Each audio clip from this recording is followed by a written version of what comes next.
La première fois qu'on me demanda d'aller à l'exposition internationale de Saint-Louis, je refusai. Plus tard, quand on m'eut dit que j'y recevrais attention et protection, et que le président des États-Unis eût dit de son côté que ce serait bien que j'y aille, j'acceptai. Des personnes qui s'occupaient du département des Indiens, et avaient obtenu la permission du président, me servaient de gardien. Je restai dans cet endroit pendant 6 mois. Je vendais des photographies de moi pour 25 cents, et j'avais le droit de garder 10 cents pour moi. J'écrivais aussi mon nom pour 10, 15 ou 25 cents selon le cas, et je gardais tout l'argent. Je me faisais souvent 2 dollars par jour, et quand je revins j'avais beaucoup d'argent, plus que je n'en avais jamais possédé. Beaucoup de gens de Saint-Louis m'invitèrent à venir chez eux, mais mon gardien refusait toujours. Chaque dimanche, le président de l'exposition m'envoyait chercher pour participer à un spectacle de l'Ouest sauvage. Je prenais part à des tournois de lasso devant un public. Il y avait beaucoup d'autres tribus indiennes là-bas, et aussi des gens étranges dont je n'avais jamais entendu parler. Quand les gens arrivaient à l'exposition internationale, ils ne faisaient d'abord que de parcourir les rues de long en large. Quand ils étaient fatigués de cela, ils venaient voir les spectacles. Il y avait beaucoup de choses étranges dans ces spectacles. Le gouvernement envoyait des gardiens pour venir avec moi, et il ne m'était permis d'aller nulle part sans eux. Dans l'un de ces spectacles, des hommes étranges avec des bonnets rouges et des épées curieuses semblaient vouloir se battre. Finalement, leur chef leur disait qu'ils pouvaient se battre. Ils essayaient de se taper sur la tête avec ces épées, et je m'attendais à ce qu'ils soient blessés tous les deux, ou même tués, mais aucun d'entre eux ne fut blessé. Il doit être difficile de tuer ces gens-là au corps à corps. Dans un autre spectacle, il y avait un nègre d'aspect étrange. Le directeur lui lia les mains, puis l'attacha à une chaise. Il était solidement attaché, car j'ai moi-même vérifié, et je ne pensais pas qu'il lui était possible de se détacher. Puis le directeur lui dit d'essayer de s'en aller. Il se tortilla sur sa chaise pendant un moment, puis se leva. Les cordes étaient toujours attachées, mais il s'était libéré. Je ne comprends pas comment il a pu faire cela. Il avait certainement un pouvoir miraculeux, parce que personne n'aurait pu se détacher tout seul. Dans un autre endroit, un homme sur une estrade parlait au public. On plaça un panier sur un côté de l'estrade et on le couvrit d'une toile rouge. Puis une femme vint, se mit dans le panier, et un homme recouvrit le panier avec la toile. Puis l'homme qui avait parlé au public prit une longue épée et perça les 2 côtés du panier, puis la planta dans la toile qui le recouvrait. J'entendis l'épée rentrer dans le corps de la femme, et le directeur lui-même dit qu'elle était morte. Mais quand on enleva la toile de dessus du panier, elle sortit, souriante, et quitta la scène. Je voudrais bien savoir comment elle a fait pour guérir si rapidement, et pourquoi elle n'est pas morte de ses blessures. Je n'avais jamais cru que les ours étaient très intelligents, sauf à l'état sauvage, et je n'avais jamais vu d'ours blanc. Dans un de ces spectacles, un homme avait un ours blanc qui était aussi intelligent qu'un homme. Il faisait tout ce qu'on lui disait de faire, portait une bûche sur son épaule, exactement comme un homme pourrait le faire. Puis, quand on le lui disait, il la reposait par terre. Il fit beaucoup d'autres choses et semblait comprendre exactement ce que son maître lui disait. Je suis certain qu'aucun grizzly ne pourrait être ainsi dressé à faire ces choses. Une fois, les gardiens m'emmenèrent dans une petite maison qui avait 4 fenêtres.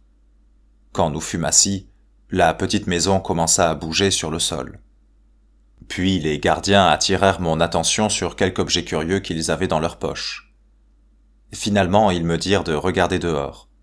Et quand je le fis, je fus effrayé, car notre petite maison était montée très haut en l'air, et les gens en bas, dans l'enceinte de l'exposition, n'étaient pas plus gros que des fourmis. Les hommes se moquèrent de ma peur. Puis ils me donnèrent un verre pour regarder à travers. J'ai souvent eu de tels verres que j'avais pris sur les officiers morts après les batailles au Mexique et ailleurs. et je pus voir des rivières, des lacs et des montagnes. Mais je n'avais jamais été si haut en l'air, et j'essayais de regarder le ciel. Il n'y avait pas d'étoiles, et je ne pouvais regarder le soleil par le verre parce que sa clarté me faisait mal aux yeux. Finalement, je reposai le verre, et comme ils étaient tous en train de rire de moi, je me mis à rire aussi. Puis ils dirent « Sors !» Et quand je regardai, nous étions dans la rue à nouveau. Quand nous fûmes en sécurité sur le sol, je regardai beaucoup de ces petites maisons monter et descendre, mais je ne pus pas comprendre comment elles voyageaient. C'étaient de très curieuses petites maisons. Un jour, nous allâmes voir un autre spectacle, et à peine étions-nous entrés que la nuit tombait. C'était une vraie nuit, car je pouvais sentir l'humidité de l'air. Bientôt il commença à tonner, et des éclairs brillèrent. C'étaient aussi de vrais éclairs, car ils éclatèrent juste au-dessus de nos têtes. Je me protégeai et voulus m'enfuir, mais je ne savais pas comment sortir de là. Les gardiens me firent signe de rester tranquille. Aussi restai-je. Devant nous, des gens, petits et étranges, vinrent sur l'estrade. Puis je regardai en l'air à nouveau, et les nuages étaient tous partis, et je pouvais voir les étoiles briller. Les petites personnes sur l'estrade ne semblaient pas prendre au sérieux ce qu'elles faisaient, aussi je me moquais d'elles. Tous les gens autour de nous semblaient se moquer de moi. Nous allâmes dans un autre endroit, et le directeur nous fit entrer dans une petite salle qui ressemblait à une cage. Puis toutes les choses autour de nous semblèrent bouger. Bientôt l'air était bleu, puis il y eut des nuages noirs que le vent faisait bouger.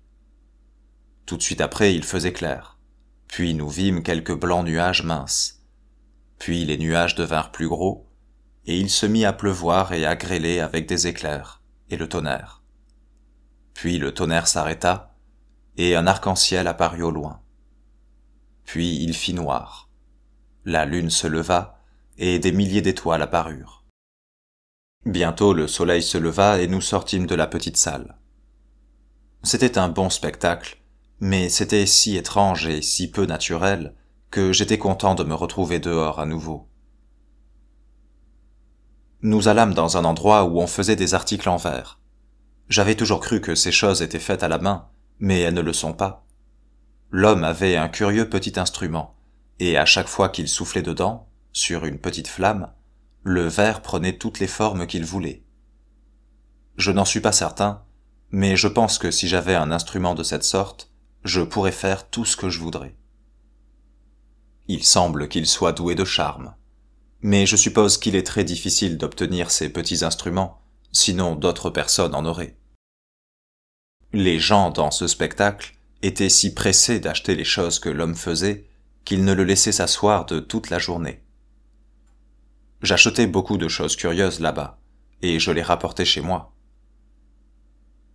Au bout d'une des rues, des gens entraient dans un canoë grossier posé sur une sorte de planche, et se laissaient glisser dans l'eau. Ils semblaient aimer cela, mais cela me semblait trop dangereux. Si l'un de ces canoës était sorti de son chemin, les gens étaient certains de se blesser, ou de se tuer. Il y avait quelques petits individus bruns à l'exposition, que les troupes des États-Unis avaient capturés récemment dans des îles très loin d'ici. Ils ne portaient presque rien sur eux, et je pense qu'on n'aurait pas dû leur permettre de venir à l'exposition. Mais eux-mêmes n'avaient pas l'air de savoir grand-chose. Ils avaient des petits plateaux de cuivre, et ils essayaient de faire de la musique avec. Mais je pense que ce n'était pas de la musique, c'était seulement du bruit.